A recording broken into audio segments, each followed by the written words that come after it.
Hello and welcome to Angel's Costumes Behind the Seams. I'm Jeremy Angel. I'm Jonathan Littman. And I'm Richard Green. And today I'm really excited to release our interview with Matt Lucas. I sat down with Matt a few weeks ago to just talk about, his career as sort of with costume and talk about how costume has affected him and what he does. And it was a really enjoyable chat with Matt, and he actually has quite a great understanding of costume, and not saying I didn't think he would, but it was quite a surprise how detailed he goes into things. I think it was a great chat, Jeremy, and I'm really pleased that we've got a contributor to the podcast that's not necessarily is involved directly with the costume design process, but receives the effort and rewards from costume designers, not just in his comedic roles, but also in the drama roles that he takes on.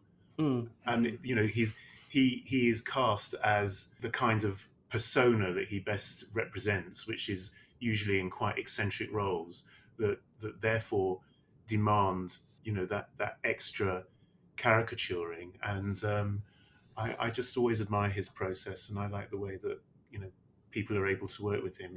He always seems very receptive to ideas, and he really does seem to sort of understand the process and really appreciate the work that people like Annie and others do for him when he's wearing costumes, and how important that is to him. No, that definitely came across, and it's always nice that he name checks so many different people, and you can, even for roles he was doing 5-10 years ago, he still knows who the designers were. He still recognizes who the makers were, especially with the George Dawes stuff, the fact that everything was made, and still remembers the name of the makers. So it was really interesting, and he is so happy to give compliments or sort of, that's the wrong phrase. Well, credit where credit's due. Yes, I suppose, thank really. you. He's very good, especially when he talks about David having the knowledge of the costume, so David knew certain directions and everything. And it was really interesting. And I'd never thought about what it must be like for an actor who's the main character in a film, if he's doing fittings for like 3-4 hours a day, actually how that process really must feel for you as the person who's the clothes horse. well, he also knows that the process goes some way towards forming his performance, so it's all part of the collaborative shaping, and he does understand that, and he does project that within his work. Yeah, and again, I've never really understood, and we've all experienced them. Those actors that come in and just don't want to try stuff on, just not interested in sort of putting on costumes, and you think, well, it's kind of what you ought to be doing, even if you don't think that it's that important. It is. Well, you'll never be able to second guess, what kind of situation they were in an hour before they arrived wherever they were supposed to be. And Yeah, of course, this is very true, and maybe they've got a million other things going on in their heads, and at that particular moment, costume isn't the most important thing. But it's also there's an onus on the designer and anyone involved in that process to draw them in, to be as inclusive, and I'm not sure that perhaps performers are not the best communicators in terms of what's really going on in their head. It's up to us as practitioners to understand the psychology, and as I think somebody has said in this series, smell the room. Well, yeah. I think somebody said that. I personally think it's our job as costumiers to get costumes on people's backs that fit and work for the role that they're playing. But yeah, I guess if you want to start thinking about their psychology, then fine. It's much more complex than that. Yeah, well, maybe not in the world of uniforms. As a perfect example for that, I remember there was a designer I was speaking to, and the job had finished, and I was asking them what it was like to work with a certain actor who they'd worked with on it. And they turned around and said, it was a horrible experience. They came over from America for the day. I had my fitting, and it was the worst thing. He rejected everything I wanted and didn't give me a reason, and we had to do everything again. And it wasn't until about 6 months later, when I was actually speaking to one of the ADs on the production, when they actually told me, oh, did you know anyone who worked on that job? That person was such a nightmare, because they landed and no one was there to meet them. They were in a bad mood because they were expecting X, Y, and Z. It didn't happen. And he decided to take it out on the first person he had a meeting with, which happened to be the costume designer. So they had no idea what they were walking into, and they just happened to be in the wrong place at the right time, unfortunately. But Also, following on the Lisa's interview from last week, her approach to the actors is a fantastic one, and I'm sure that the way Matt talks about things, it's just so receptive, and she'd understand what was going on. So whoever's working with Lisa, as an example, would know what to expect. And well, both of them articulated it very well, very clearly. And of course, it's, as I said earlier, it's about collaboration, and I think that it's down to the individuals, and not everybody's going to get on with everybody. It doesn't work like that, but you do owe everyone within the space the respect and understanding and appreciation of just how complex the whole process is. You need to be treated in a professional way. Yes. You don't start from ground zero, which is, I don't respect you, you've got to win my respect. It's kind of, I respect you're here to do a job, and irrespective of how grumpy I feel and how hard done by I feel, I've got to do everything I can to make this part of the process work for both of us. And there are the actors out there that we've had that love the experience of costume. I mean, there are certain actors we've had And designers Matt's one say, of those, of course. yes, Yeah. and we've had actors who designers have said, please don't do the fitting in the warehouse, because he'll just go walking down the aisles and choose new costumes because he just loves delving into things. So there are different ends of the spectrum as well, but it's knowing the beast. No, completely, and not fitting some of them in the afternoon after lunch. No, when they're drowsy and drowsy drowsy is a good euphemism. And none of us want the fitting when you walk into and the actor's already stripped down when ready for the fitting to start. That happened in the past, many, many years ago. My brother and my father both had fittings like that, which we don't need to. Oh, I see you don't wear underpants. How interesting. Yes, exactly. Well, we hope you've been enjoying these conversations. We certainly have been enjoying your feedback. And if you have that fitting, not that particular not that fitting, no. If you have any questions or requests from us, please email us at podcast@angels.co.uk. You can visit our website, which is www.angelsbehindtheseams.com, or you can find us on social media. We're on Instagram, Twitter, and Facebook. We are /Costume Podcast. And here is my chat with Matt Lucas. I'm talking today to the actor Matt Lucas. Matt has been in many TVs, films, theatre productions. You'll know him from Little Britain, Doctor Who, Alice in Wonderland, so many more films and TV productions. Matt, thank you so much for agreeing to join me. Thank you very much. Usually I would say it's nice to get out of the house, but obviously can't really say that today. No, but thank you for leaving, whether it might have been the sofa or the work desk, just to come and sit on the call with us. We really appreciate it. Thank you.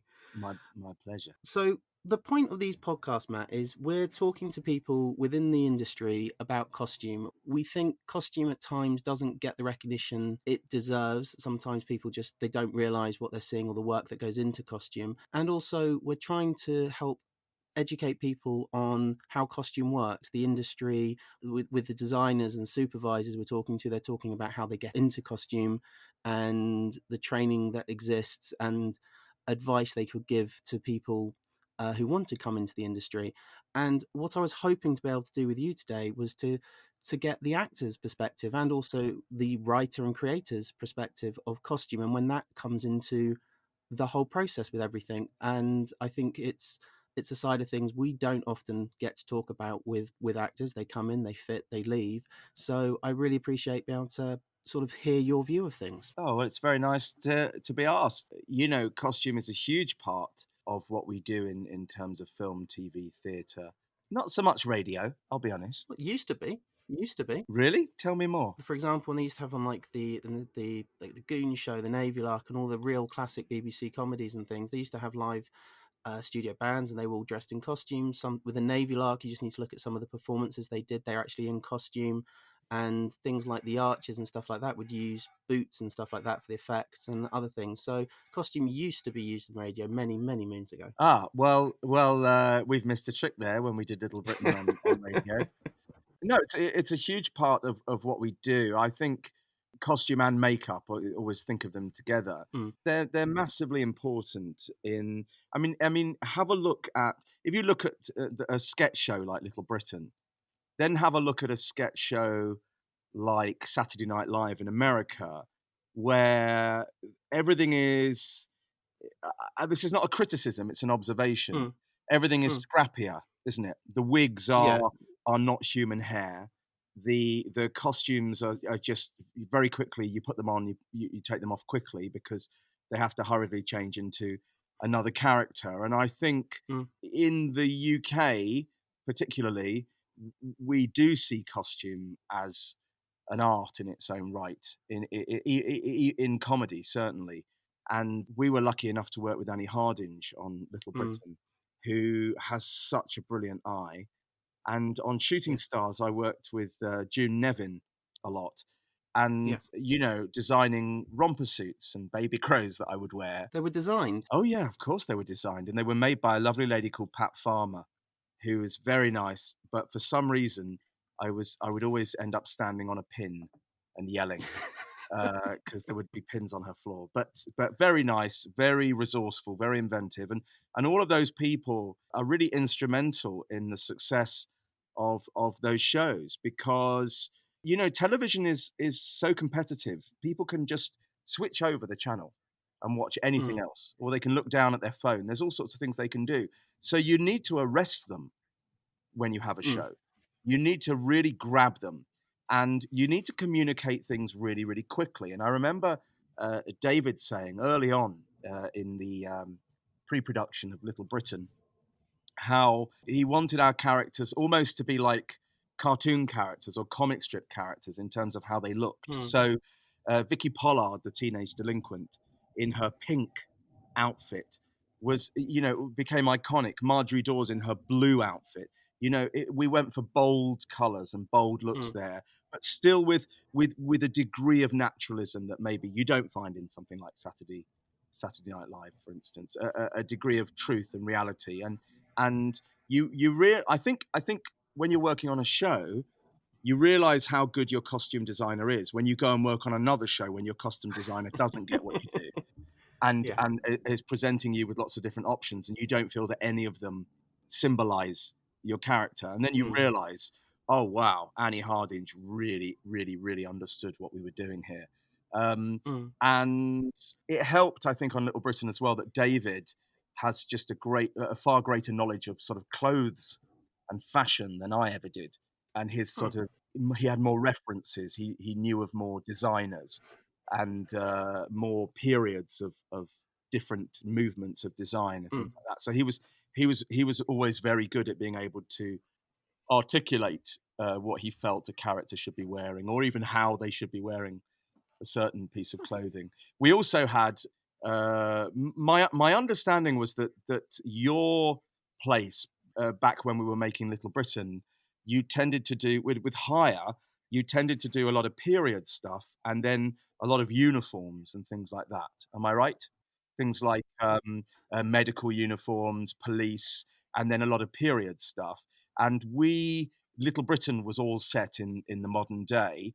And so we tended to go to a place called Carlo Manzi's in West Hampstead, this big warehouse where we'd spend the long, dusty days trying on loads of different outfits, those exhausting days.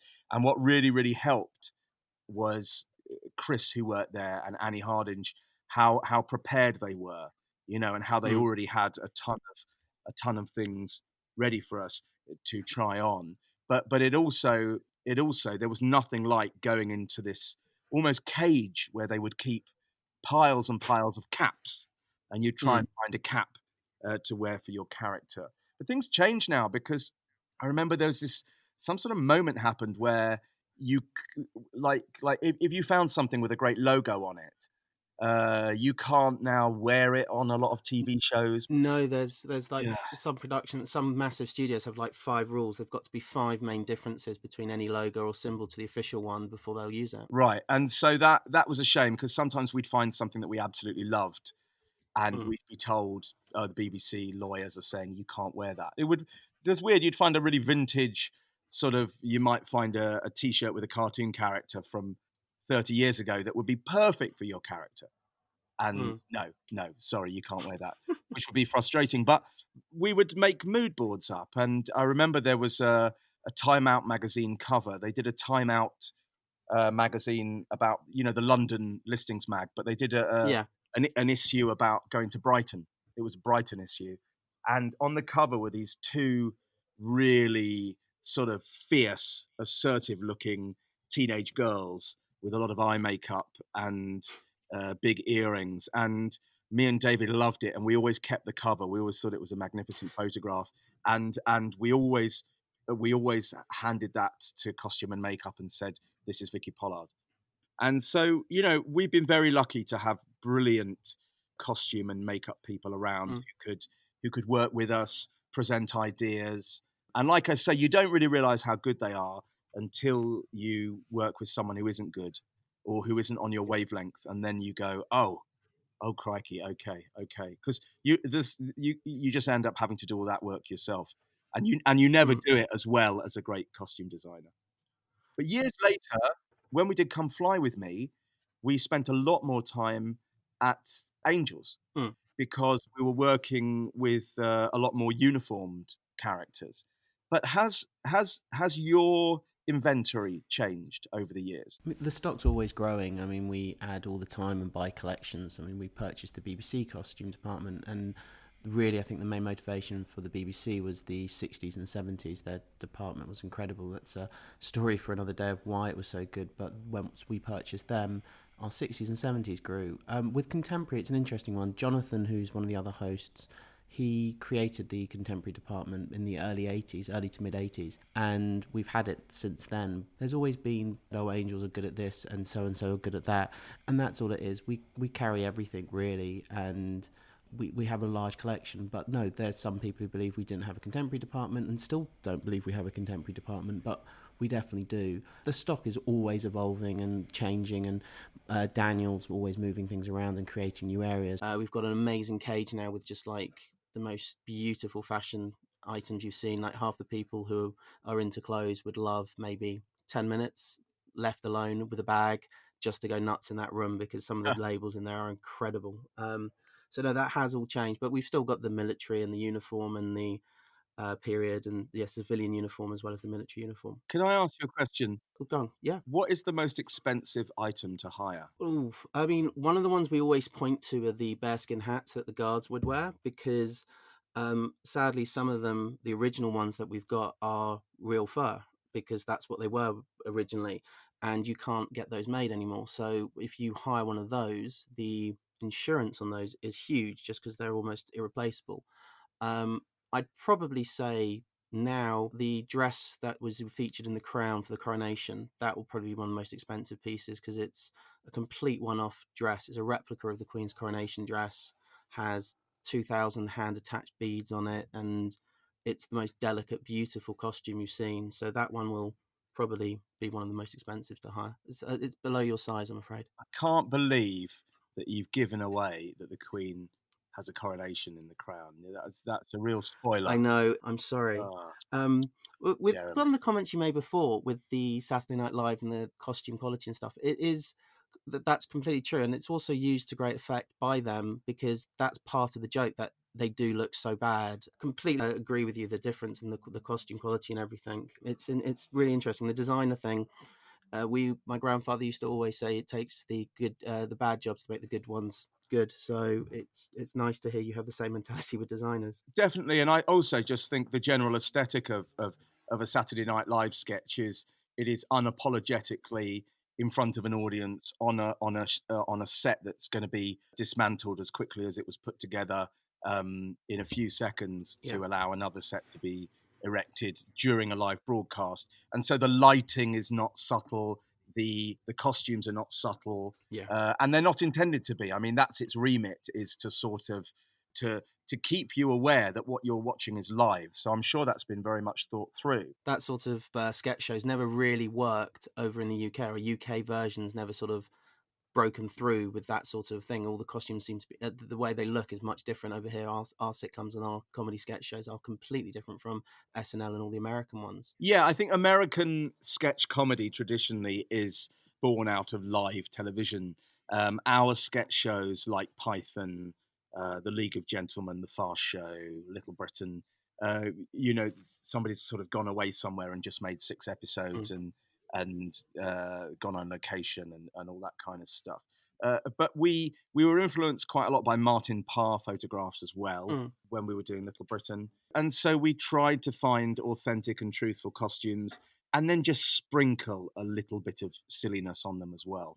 That was usually the case. And even actually, if you think about it, like a character like Bubbles DeVere, who's a ridiculous character, what she wears, it isn't usually that outrageous. She's just normally wearing a white toweling robe. That's how, yeah. Yeah. I mean, what's beneath that toweling robe is outrageous, of course. But tanned or untanned. Exactly. But with Little Britain, we would become attached to colours for characters, and I remember David found a vintage Run the World T-shirt. You know, that sort of Live Aid spin-off. Yeah. Tears for Fears, sort of late 80s initiative, and he became very attached to that for Lou and Andy, and so sometimes we just chanced upon things and fell in love with them and kept them. Other shows I've done, we've gone in a much more surreal direction, and then those costumes have often had to be made especially for us, which is a whole other thing. Talking of those sort of costumes, we've mentioned a few of the characters you've played, and so you've got Vicky Pollard, Daffod, George Dawes, who will always be, I'm sorry to say, Matt, every time that's always what comes into my head. That was my first introduction to Matt Lucas. Even now after football, it's that stuck. I apologise profusely. No, it's cool. You say after football, you should explain that we sometimes go to football. Yeah, sometimes Matt comes and joins us at football, which is always lovely, and it's lovely until the game starts, isn't it? Yes, exactly. Especially at the moment with our lot. So it is. So so you've created all these sort of these characters and their iconic looks as well. When does the costume get involved in your process? You started talking a bit earlier about David has a quite good knowledge of costume and everything, but when in the process did the costume actually come into your head for the characters? Well, it totally depends on the character. So sometimes it's the last thing you find, and sometimes it isn't actually that important. To some characters, it's they can wear fairly generic clothes, but other times, we'll be writing a David sketch and we'll say David enters wearing a sort of Hamlet-style Shakespearean leather or PVC outfit, and then obviously Annie's got to go and get that one made, often by Pat Farmer, who made the George Dawes costumes. And it's amazing we don't all have those just hanging in our rails. Yes, isn't it strange? So sometimes we're really prescriptive about them in the scripts, and actually some of the comedy of the sketch relates directly to what someone's wearing.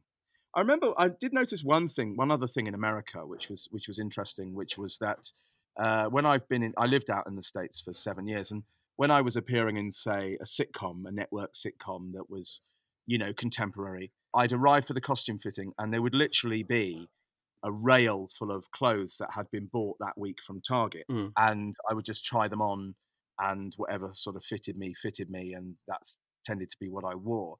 And I remember Mark Gatiss saying this thing from Mark Gatiss, League of Gentlemen and Sherlock and Dracula. And Mark saying this thing years ago. He said, when I watch a TV show set in 1968 and everybody is wearing clothes that their characters would have bought new in 1968, it always drives me mad, because actually, if you think about now, I mean, I've got clothes in my cupboard that are probably 8, 10 years old, 15 years old that I might still occasionally wear. And that's always the thing that gets me when I'm in America and I'm presented with a rail of fast fashion, which is some piece of clothing that was bought that day from, that anybody could go out and buy that day off the peg, is just thinking that so many people are wearing clothes they bought years ago. Yeah, it's one of the things that gets forgotten a lot with some by people when they're thinking about costume. Or if you're doing a 1930s film, you can look at 1920s clothing, because people on the street don't wear the same period. So it opens it up more. But you're right, it's sometimes people miss that and just go for brand spanking new. They do. And the other thing is, obviously I'm quite overweight, and sometimes when I try clothes on, they're quite tight on me, and I'll often still wear them as the character, because often people put on weight and their clothes don't fit them anymore, but that's what they've got to wear and that's what they're wearing. Yeah. And I like to have stains on my clothes sometimes, and you know, so whenever I'm given a new piece of clothing in an American sitcom, I always say, can you go and rub some tea over this? This is one of those things that they do, is sort of dipping a new T-shirt in some tea to sort of stain it. And because usually if I go out of an evening in the summer and I'm wearing a shirt, I guarantee you at some point that shirt will have a food stain on it, or a sweat mark, or just something. I'll have Something, yeah. leant against a wall and had wet paint or something. I mean, I'm a complete disaster. And so clothes on TV should be dirtier, you know, and they should be bedraggled, and they shouldn't necessarily be ironed. That's what Yeah. I think, and that is what I've sort of always come up against in America, which is particularly on network television, is the desire to sort of, because a lot of stuff on American network TV is subtly aspirational, and you know, to the extent that they will cast a very, very, very good-looking person and put some glasses on them and then say that they're a really ugly character. You know, because Tie God the hair forbid they back. should cast, Yeah. exactly, God forbid they should cast someone who isn't conventionally beautiful in any role. But Yeah. so that I did struggle a little bit when we were working in the States with the sort of perfection Cleanliness. of everything. Yeah. Yeah, I mean, the perfection of everything. I mean, we also came to casting. You know, I remember when we were casting actresses. I remember doing we did a series of Little Britain in for HBO, and we were casting Computer Says No sketches, and we'd written, you know, David's character is quite malevolent and yes. often towards more vulnerable people. I mean, Yeah. that's across the board in for most Little Britain characters. And I remember, you know, we said, a 75-year-old woman comes into the hospital where Carol works, and we looked at the casting tape, and it was just, I mean, maybe the actresses on the tape were 75, but they'd all had plastic surgery, and so they all looked about 40. Weren't you grannies? Yes, and some of them, their surgery was so extreme that I remember thinking you could only cast that actress as a character who has had plastic surgery. That's the only thing you could now do, because what people had done to their faces, you know. So it's just a general thing. I think here in Britain, we embrace the loser a bit more, and we are earthier in our you know, we have even shows like EastEnders and Coronation Street. American television doesn't have shows like that, you know. It's why No. their sitcoms run every night, and that they're a bit more sort of narrative based. Something like Friends, you know, the will they, won't they, and the romance and stuff like that. That happens in American TV, I think, because they don't do EastEnders and Coronation Street.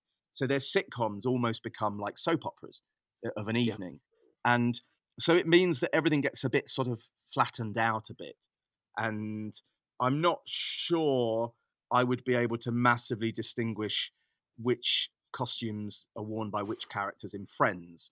But I'm pretty Yeah. sure if Friends had been made in the UK, you'd have very clear distinctions on who would wear what. Yeah, no, definitely. And with the closest they've probably got is The Young and the Restless, and I don't think anyone's ever going to compare The Young and the Restless to EastEnders.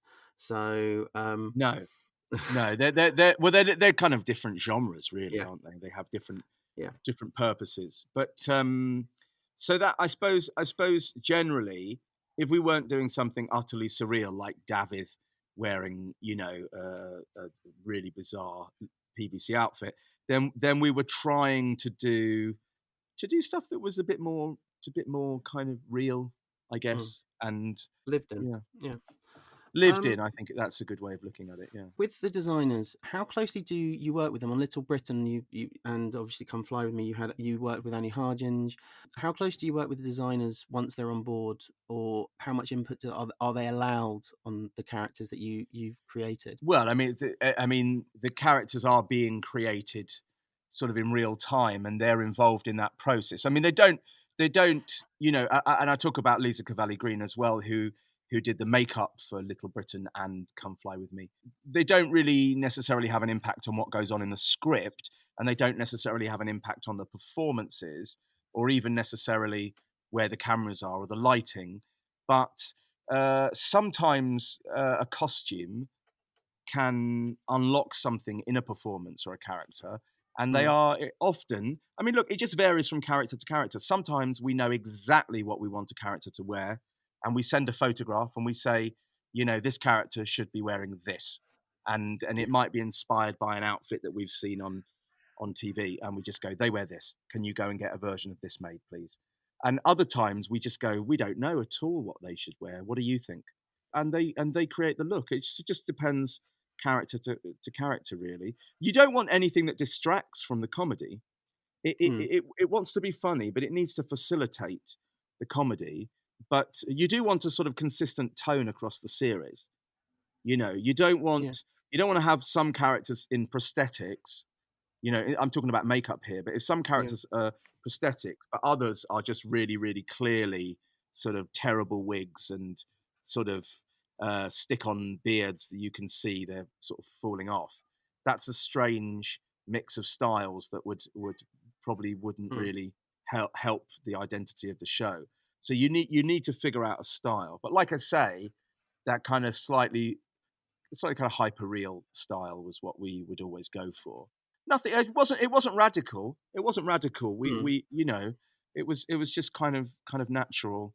But yeah, I remember that thing of like struggling to get one of my characters to wear an Arsenal top because it had a sponsorship on it and things like that. Like those strange rules that you have now seem to be more pronounced now than they were when we made Little Britain. And I always just thought those things were silly. I just didn't really understand.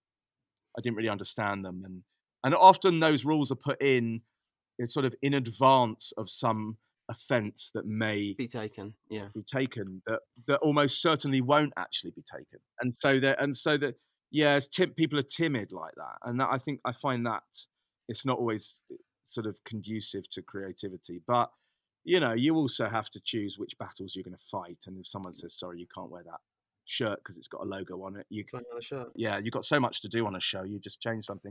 That is when the costume designers are really, really good, because that's when they go, okay, we can't do that, but here's 4 other things you could wear. And then sometimes they find something that's even better than what you wanted to wear anyway. So we were very, very lucky to work with Annie and Lisa on our shows. When you do another role, if we take Doctor Who Nardole, or if you take any other role, Mr. Blutt from Polar is just another one I can always, sadly, after watching that one, I remember. And remember, sadly, after seeing you as the character, sorry, I remember that. And that's probably not the one image you want people to remember you with. But well, maybe. But how do you approach that? When you come to those parts, do you have an idea in your head what it's going to look like? Have you already been pitched something? And if not, do you then go into it with an idea as well, or just let it come to you after your experience with creating characters and how you react to characters you create? Okay, so I have like 2 different ways of doing it. One is when we write the characters, when it's me and David, or it's something I've written on my own or with someone else, then of course there's often quite a long dialogue about what they wear, why, when, etc. Right? When I'm acting in something that I haven't written, or I'm not involved in the production, when I'm a hired actor, I'm much more low key about all of that, because it's not my vision, it's someone else's vision, and I'm fortunate enough to have been selected to be an actor in their show, and so I would very rarely. The only time I've ever sort of really struggled with one outfit and pleaded for something else was in, I won't say the show, but I was in a show where an outfit was incredibly uncomfortable. I mean, really, really, really, just from discomfort to actually kind of painful to wear, and it was something I was going to have to wear for 2.5 weeks every day, and actually it was an outfit that did actually cause me injury, and I ended up off work. I ended up off work for 2 weeks because of the injury the outfit caused, because of the weight of it and where that weight was applied when I was wearing it. And so there were quite a few people wearing similar costumes, and we had injuries, and it was also a costume that was took a long time to put on and a long time to take off, so it wasn't like you could sort of casually slip it off between takes. You'd need like 15 minutes notice. You'd need at least 15 minutes to get between out and shots to get it out and give you enough time to get it back on again. So Mm. that's the only time when I've really, really, really struggled with a costume. And I think also the other thing is, I know this sounds really weird, but like, just make sure if you're acting in something, make sure your shoes are comfortable. Oh God, yes. Because actually your shoes aren't probably not going to be seen that often, but they will be seen at some point. Just make sure they're comfortable. Even if they're really uncomfortable, make sure you have a comfortable pair that looks similar that you can slip into for wider shots or something. Because actually, if you're wearing shoes that are just too small for you, you put them on in a costume fitting and you're like, oh yeah, they're a bit tight, but yeah, they look good. Everyone loves them. You know, everybody starts getting excited about them. But my God, you work long hours as an actor and you'll feel it if they're uncomfortable. People, if you get new shoes, stretch them out, and you don't get the chance because all of that. But because you just have to put them on, and sometimes they're just given to you just before you go for a shot. But generally, when I'm acting in something that someone else has written, I'm pretty, I don't know if submissive is the word, but I'm pretty sort of laid back about it. You know, if they feel strongly that they want my character to wear that, then I generally wear it. And actually, I'm not very vain. You know, I kind of look like a blancmange and I'm okay with that. You know, I accept it. So I'm not one of those who says, oh, can you only shoot me from this angle because you can see my belly here or something like that. Because it's not a shock to anybody if they see that I'm overweight on screen. I'm quite laid back. The only other advice I would give to young actors is just be aware that if you're shooting something in the Eastern Europe in the summer, which is often when summertime is often when things are shot, just because you get more daylight, and often things are shot in Eastern Europe, especially if they're period pieces, because of architecture and streets and roads and how things look, and because it's often cheaper to shoot in those places. Just be aware that lovely tweed jacket that you put on for your character and that padding that you put on in that lovely air-conditioned fitting room in London, when you get onto that in that field in the middle of nowhere in Romania and it's 42 degrees, just be aware. Like, you just got to think ahead. Being very specific there about location and costume. Yeah, there, I am. There has to be an I example. am. Well, I worked. I must say, one of the best costume designers I've ever worked with, a lady called Vin Burnham, and she designed all the costumes for Wind in the Willows, and the costumes were magnificent. I mean, they were true works of art, and I think she's got an amazing mind, and she's a real artist. But we were filming Wind in the Willows in sort of 45-degree heat in Romania. And I was fat and wearing padding and wearing tweeds, and it was brutal. You were Mr. Toad. I was Mr. Toad, in fairness, and it wasn't her fault at all because Mr. Toad wears tweeds. I mean, that's it. So it was nothing to do with her, but it's just one of those things that if you have any choice in the matter, which you don't really do when you're doing Wind in the Willows, but if you have any choice in the matter, think about your comfort as an actor, because some costumes are so uncomfortable, they actually affect your performance. You actually get distracted, or you get grumpy, or you get tired, or dehydrated, or all of those things because the costume is really, really cumbersome. And I do think that there's this thing where you're not really supposed to complain as an actor. And what you want to do is help steer the situation so that you don't get to a place where you are complaining, where you just recognize, oh, hang on a minute. Okay, actually, I think 3 months of wearing this every day is probably going to drive me mad, you know, and think about what best facilitates your performance and your mood. Because acting is a challenging job, you know, to focus, to remember lines, to render someone else's lines in a way that they're happy with as well as yourself. And you don't want anything to distract you. So I think generally as an actor in other people's shows, I kind of respect what do they want me to wear, and I pretty much wear them. I did work with a brilliant costume designer, Sandy Powell, on a John Cameron Mitchell film, and she's legendary. And I worked with an artist called B, just the letter B, who is the wife of Jonas Åkerlund, and I've done a couple of Jonas's films, and including the one where I played Mr. Blute that you talked about.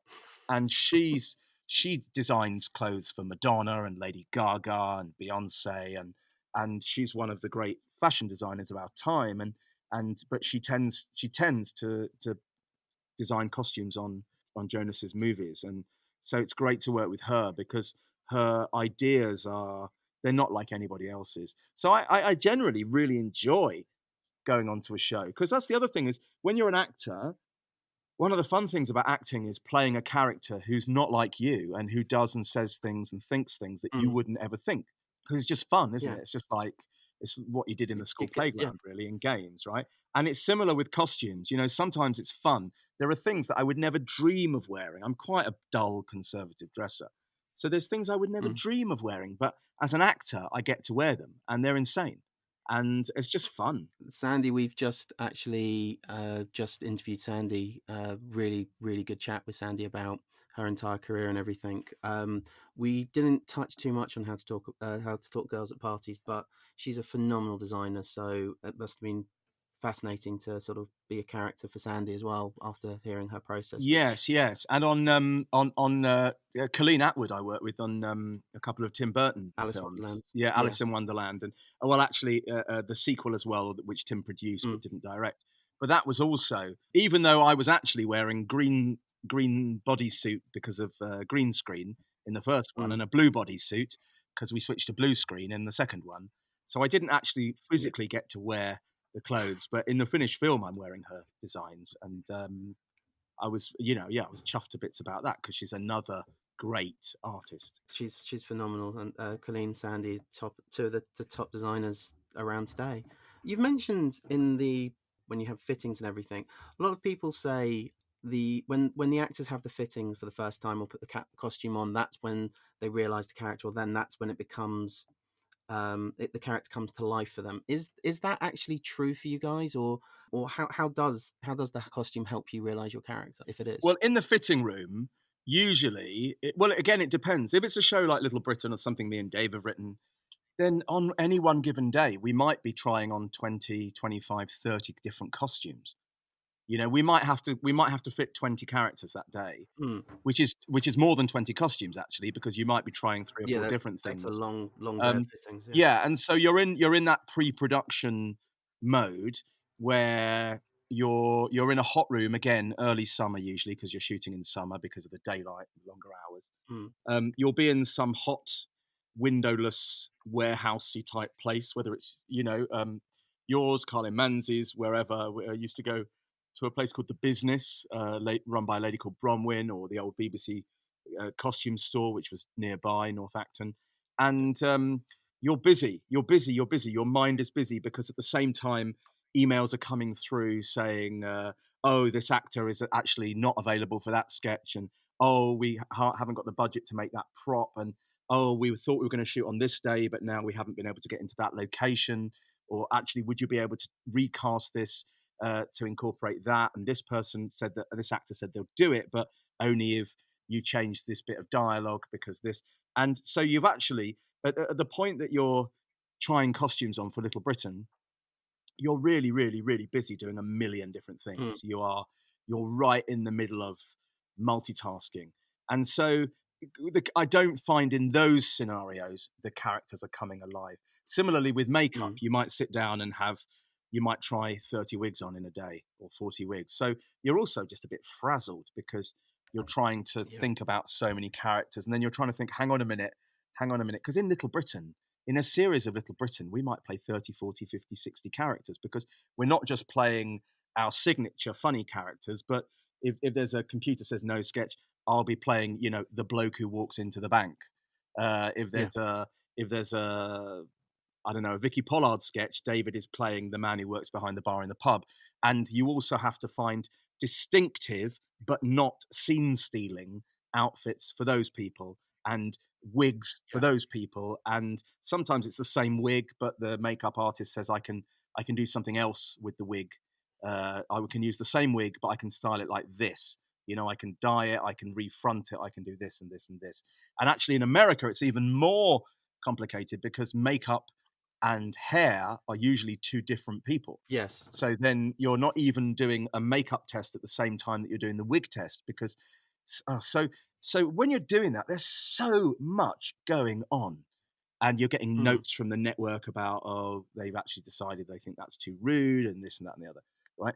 When you're in someone else's thing, and it's literally your character wears 4 different costumes. He wears this in this scene, this in that scene. We want 2 options for that scene, and possibly, and then these other 3 things we're going to get made anyway. So I just need your measurements. Don't worry about that. And then you walk in, and it's just, it's a walk in the park. It's lovely. You spend more time traveling to get to the fitting than you do at the fitting, and you sit on a chair while somebody else is walking around your, gigantic, headquarters trying to find, a size 9 in those. And then it's just fine. And does the character come alive in that moment? For me personally, not usually, because most of my characters are not bald, right? So most of the characters I end up playing have hair. And so it's not really, for me, it's makeup and costume. It's costume and makeup, I would say.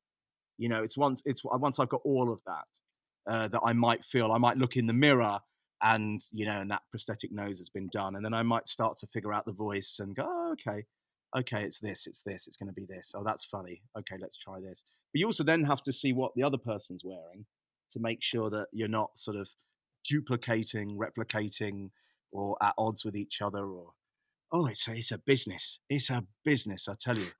I always think sketch shows is a young man's game. To write and film a sketch show, it's a lot of work. I've been watching a lot of Key and Peele recently during lockdown. Really?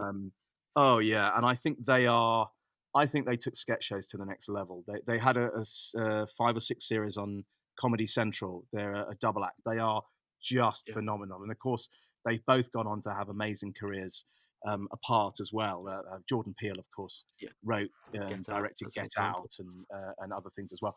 And their sketch show, I think it's one of the few American sketch shows where they've got the looks, they've got the costumes, they've got the detail. They do it brilliantly. The other American sketch show I do love is Portlandia, which I was lucky enough to be in for a couple of episodes. And they're also Fred and Carrie, who write and star in that show. They have a keen eye. They know what they want to wear. They know how they want to be. They've got a real sense of it, a real authorship of that show, like Key and Peele. And I think but you can't do 12 series of it, or even, I don't even know how you do 6, because it is exhausting to write those shows, and then all the pre-production, and then all the filming, and then the editing, and then you might take 3 or 4 weeks off, and then you sit down and you start writing the next series for another 6 months. And it's interesting with what it's exhausting just listening to it. And it's a lot of work. It's a lot of work. Yeah, with the example you gave of Portlandia, it also feeds into something we talk about quite a lot on these interviews. Portlandia is contemporary. It's all the characters are mostly based in now, but the costumes all change, the characters sort of change. But with contemporary, it doesn't get the recognition it deserves at times for costume. People think it's so easy to do a contemporary piece. You can just go to a shop and buy it, and it's not that easy to make contemporary look real and make it. Should costumes stand out is the other question. So it's not. It's also. Sorry to interrupt, but it's not just about getting a contemporary clothes. You've got to communicate what that character is with what they're wearing.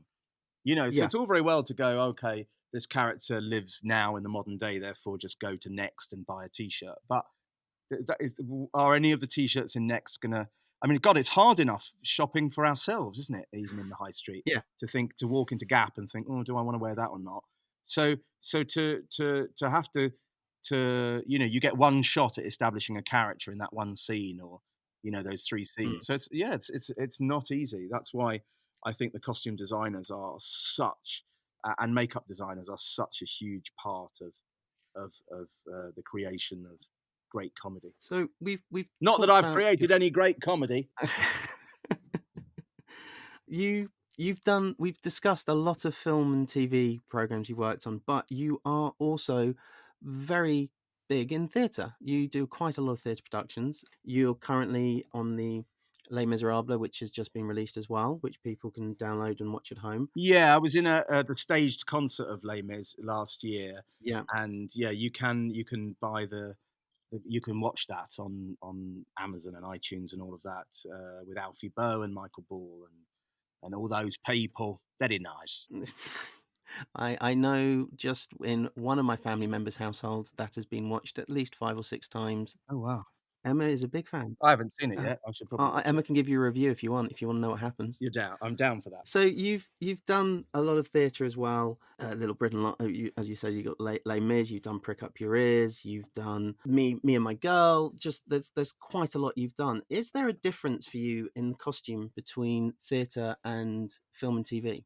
Well, again, you know, the style of the show will dictate the overall style of what you're wearing. So I was in a musical called Taboo, which was set in the 80s and early 90s. It was the story of Boy George and Marilyn and Steve Strange and Philip Salon. And I played Lee Bowery, the great costume designer and artist and sort of punk rock, kind of anarchist in a way. The costumes I wore were extraordinary, but they were actually exact replicas of the costumes that Lee himself designed. And Mike Nichols, who's one of Lee's colleagues, Lee was not alive anymore when we did the show, but Mike Nichols, who'd worked with Lee, was able to sort of replicate those costumes. And also in some cases we made a decision not to do exact replicas, but to do things in the spirit of Lee, and everybody decided that was the right thing. It really depends. In Me and My Girl, I was wearing those tweeds again. In the hottest summer we've had in, I don't know, 100 years or something, and sometimes the air conditioning broke in the theatre. I lost a lot of weight that summer, I'll say that. Summer in Chichester. Yeah, but with Les Miserables, I mean, those designs already exist, and when I was in Les Miserables in 2011, the designs were based on the ones from 1985, both makeup and costume. They'd been modified over the years. When I was in the stage concert, those designs were taken from the 2010 production, the new production of Les Miserables, I think, and so they'd been updated. I think the first act, Thénardier, the Master of the House, was pretty much the same, but the beggar at the feast, Thénardier, at the end, at the wedding, those costumes were much more cartoony, actually, than they had been in the original West End and Barbican production. But in those cases, you might say, I want to wear this costume a bit differently. I'm actually not going to wear the gloves, or you might feel there's a reason. There might be some sleight of hand you want to do when you're on stage, and the gloves might be a hindrance to that. So there might be slight modifications, but no, I mean, you go into an existing show or a kind of adaptation of an existing show, and so you wear your costume, and that was worn by the last 30 people who played the role. Yeah. I mean, they make one for you so that it fits you, and maybe they make a spare one, but no, they weren't redesigning the costumes on those shows. No, I mean, so you sort of, if I say you wear what you're given, it sounds like you're treated without respect. Of course, you're treated with respect, and you still go for your fitting, and you still try it on, and you still say, oh, maybe it should be like this or that. But basically, everybody goes, yeah, maybe it should, and then they just go away and make the costume that they were going to make anyway, because it's Les Miserables. So maybe a little bit more aware for the theatre costumes of you're going to be in that for a long time, more so than with the film and TV thing. But apart from that, it's the same approach. Yeah, I think so. I mean, funny enough, I had some shoulder problems with this, because Thénardier wears an apron in Master of the House, and I found that you have to get dressed up quite a while before you're on stage, because they got to check your mic, and you got to be there ready and waiting in case something goes wrong. I'm not one of those people who wants to appear 10 seconds before I'm due on stage. I like to get there and have a little say hello to the other cast members that I'm about to go on stage with backstage, and if I haven't had a chance to, and settle in. Yeah, definitely. And I'm one of those who, even if the show doesn't go up till 7:30, I probably try and get to the theatre at about 4:00, so I can just settle in, have a snack, warm my voice up. Sometimes you have to steam your voice with a vocal steamer, and then just settle my bottles of water at different points in the stage. And some people, their dressers do all of that for them, but I sort of always feel a little bit, I don't know, always feel a bit grand asking my dresser to sort of fill my water bottle and things like that. I don't know. I did on Les Miserables, I did, because I had gaps during the show. If I was on stage for the whole show and didn't have time to do it, then I might feel differently. It depends on the role and the show, I guess, and the demands. So with the costume, I'm wearing that costume for quite a while before I'm on stage often. And I used to have a massage every week on my shoulders because the weight of the apron would really pull down on my shoulders. Little things like that. I mean, it's fine. It wasn't the end of the world. I mean, it's just how it is. Also, those shoes were quite. I was always happy to take those shoes off because the Master of the House shoes have heels in them, and then the stage is raked. That is taller at the back, and it slopes down slightly towards the audience, and it's to do with sight lines. It's to do with raising everybody a little bit so that they're more visible to people throughout the auditorium. Yeah, at the back and all of that. But it actually means that your ankles are not straight. Your feet are not flat on the floor. They're slightly sloped down. And sometimes there's a heel to either lift you or change how you walk or make it easier on a rake stage. And then sometimes those shoes your feet can be quite sore afterwards. Little things that you don't necessarily realize at the beginning of a run that suddenly, that gradually sort of wear on you. There you go. You made a comment there. I suppose you say you don't like to be seen as grandiose or anything like that. I know some people try and keep the same dresser on all the shows they go to, or there's a dress that follows them on film and TV more, maybe on big films. Is that something when you come to do a new production, are you always the designers you like working with, and dressers you like working with, or are you always open to new things? I know you've worked a lot with Annie, but you've also worked with other designers as well. So the shorthand is always useful if you've worked with someone before, just in not just designers, but anyone, directors and other actors and writers and all of that. But sometimes you think it depends. It's also the tone of the project probably dictates who you should work with. Because say I worked with Sandy Powell, right, and I loved working with her, but then I was about to do a panel game show on TV. I wouldn't hire Sandy Powell to sort of choose my clothes for that. So I mean, nor would she do it. I'm quite sure it would look fantastic, though. It would look fab, but you want people to be happy and to excel, and so there's if it was a second series of something and you've already established the costumes in the first series, you may not need that same designer to come back. You may still get a credit on the second series and a co-design credit or whatever, but you might not need them because you might have it's done, isn't it? Or you might want things redesigned and changed, in which case you definitely would want to bring them back. I mean, we used Annie and Lisa in our stage shows as well as our TV shows. That felt right, and that was very different. When we're doing Little Britain on stage, sometimes you're wearing a costume on top of another costume on top of another costume, and you come off stage and it's like a pit stop, and there's six. You hold out your arms, six people there, and they rip at. There's Velcro down the back, and whereas obviously when you're on TV, you don't have Velcro down the back of a costume, but it's that slightly more SNL aesthetic that we were talking about earlier, Saturday Night Live, where the audience knows it's a little bit more, I wouldn't say scrappy, but they realise, because what the audience don't want is they don't want to wait 10 minutes with nothing going on because you're getting changed from one character to another. So they realise that if you're looking a bit fatter than usual and you've got a costume underneath that one, there's probably a good reason for it. Whereas on TV, on screen, that would just look too weird and there would be no reason for it either. And on the theatre one, they're in on it as well, in the sense of when you come back on stage, if you're out of breath or whatever, it's you being you or David being David, you'd play it up anyway, so it would feed into it and they'd react to it, and because it's all part of what they want to see out of you guys performing. That's right. And actually, if something goes a bit wrong, if a bit of your costume falls apart or something, or a prop breaks and you acknowledge it and everyone laughs, then people feel like, oh, they were there on the night that happened. I mean, I went to see a show with I can't remember what it was called now. It was a musical with Patti LuPone and Christine Ebersole on Broadway a couple of years ago, and Patti LuPone was wearing a pearl necklace, and it broke towards the end of the show, and just gradually the little pearls just kept falling off this necklace while she was sort of doing a scene and scattering on the floor and on the bits of furniture and making a real noise, and you just get one.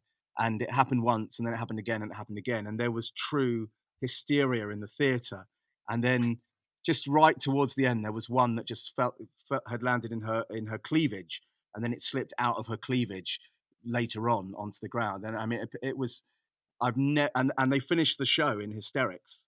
And it was absolutely glorious. Would that have been war paint? It was war paint. That was it. And the costume designer, when they heard about it, probably would have been mortified. But actually, it was genuinely one of the most magical moments I've ever had in a theatre, you know. And I once met Patti LuPone and was taken to dinner with her and a small group, which was amazing because I'm such a fan.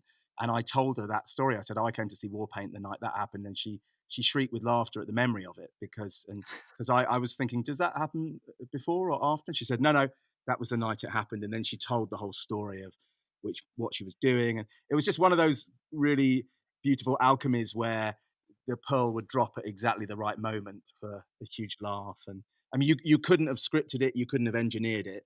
And so, as mortified as the costume designer might have been on hearing that story, actually, that necklace was on its last legs was actually responsible for some magic, to be honest. Matt, I've taken a lot of your time, so I really do appreciate it. But one final question, if you don't mind, do you have a favourite costume that you've ever worn? Ooh. Or is it too hard to choose? They're No, all I'll tell you, I did. There is one. It was really uncomfortable. I actually lost the feeling in one of my arms while I was wearing it. But we did a sketch on Little Britain where I played Orville the duck. You know, the green duck? Yes. And I was actually, we had a costume made with me as Orville the duck, and it was incredible. I mean, I had prosthetics and makeup and everything, and the whole look was sensational. And I would say that just because sometimes when I said earlier about the great thing about being an actor is it allows you to do something you never thought you'd do and you'd never normally be doing, something you'd never normally be wearing or saying, or a place you'd never normally be.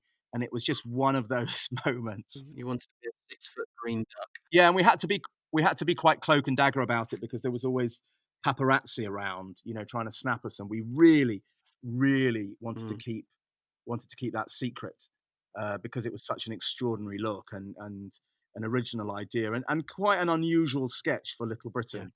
But it was Orville in the supermarket sort of saying that, you know, he was frustrated with the kind of work he was getting, and he'd actually much rather do an episode of The Bill and stuff like that. And it was, you know, it was a fun idea, and it was a short sketch, but I gave a very sort of naturalistic performance, you know, a kind of low key performance, but was a 5'6.5" green furry duck with a very, very big diaper. Yeah, and it was one of my favorite sketches, and the costume it couldn't have been done better. I think that's what it was. It went way beyond what I thought we could have achieved with that. You know, when you write I'm dressed as Orville, you don't really know what's going to happen. But even though it was pretty uncomfortable to wear, and I lost some circulation in one arm for a couple of hours, it was pretty sensational. I'm going to sneak one more in, I'm sorry. Go on. I know, I'm not saying you do, but I know actors sometimes like to take things from sets or from the productions they're working on or worked on. Have you ever taken, or do you keep any of the costume or that you've worn, any of the characters? When I did that movie Polar, there were two suits made for me, a bright red one and a bright yellow one, and they were made for me. And I asked politely whether I could one day have them, just because there's no way I'm ever going to go and pay someone to make me a bright red or bright yellow suit. And I respectfully asked for them. And once the movie had been released and there was no sort of creative embargo, they were sent to me. But they were not stolen. No, I'm a nice boy. I don't want anyone to get into any trouble. I wouldn't just steal a costume, but I was very happy to take ownership of those suits, legally, above board, consensually. Well, I won't say names. There was an actor who was in a TV series that came back, and we did the costumes, and they wanted to try the original costume on that he had, and it wasn't anywhere in stock, and we were looking back through, and then there was one that went missing, and they had to pay for replacement cost. So the fitting turns up, and we were giving him the other options we've got, and he goes, "Oh, I've got the one I had from the series. I took it home," and he brought it to the fitting with him. Wow! I'll always remember that. And probably, if he was smart, he should have hired it back to the production and pocketed the money. I wish I had more outfits, because when I was filming Doctor Who in Cardiff, somebody who was, I think, an extra on the show or something, a background artist, you say now, came up to me and said, "Oh, I've got a few of your Daffyd costumes at home," and that some of those original Daffyd costumes had just been sold for like 20 quid each in some kind of BBC fire sale somewhere. And I was really upset about that. I was like, oh, I would like to have I would like to have had that. The one thing I do own is that blue Marjorie Dawes outfit and those culottes and that shirt, which I bought at enormous expense from Bronwyn at the business. She hiked those prices right up. She was selling up. She wanted an enormous fee, and I just said, well, if you can get that fee from somebody, good luck to you. And in the end, she came back, and obviously nobody had bought it for that money. And she said, well, and I think I still paid 1,500 quid for it or something like that. And I put it in storage just because that costume is important to us. I think that's the Marjorie Dawes blue signature costume. That's the one that was worn in virtually every episode of Little Britain, and I'm glad I've got that. And actually, Nardole in Doctor Who wore this coat that you could just buy in the shops. I can't remember which shop you could buy it from. I don't know if it was Hunter or one of those stores. And I went and bought a couple of the exact same coats that he wore because I just thought, oh, one day if I need it for a sketch or something, I've got it. Yeah, I've got it. I don't know when I'll ever wear it, but they weren't too expensive, and I thought they were really nice coats. So I'm not going to just wear them out to football because I think that would be very attention seeking.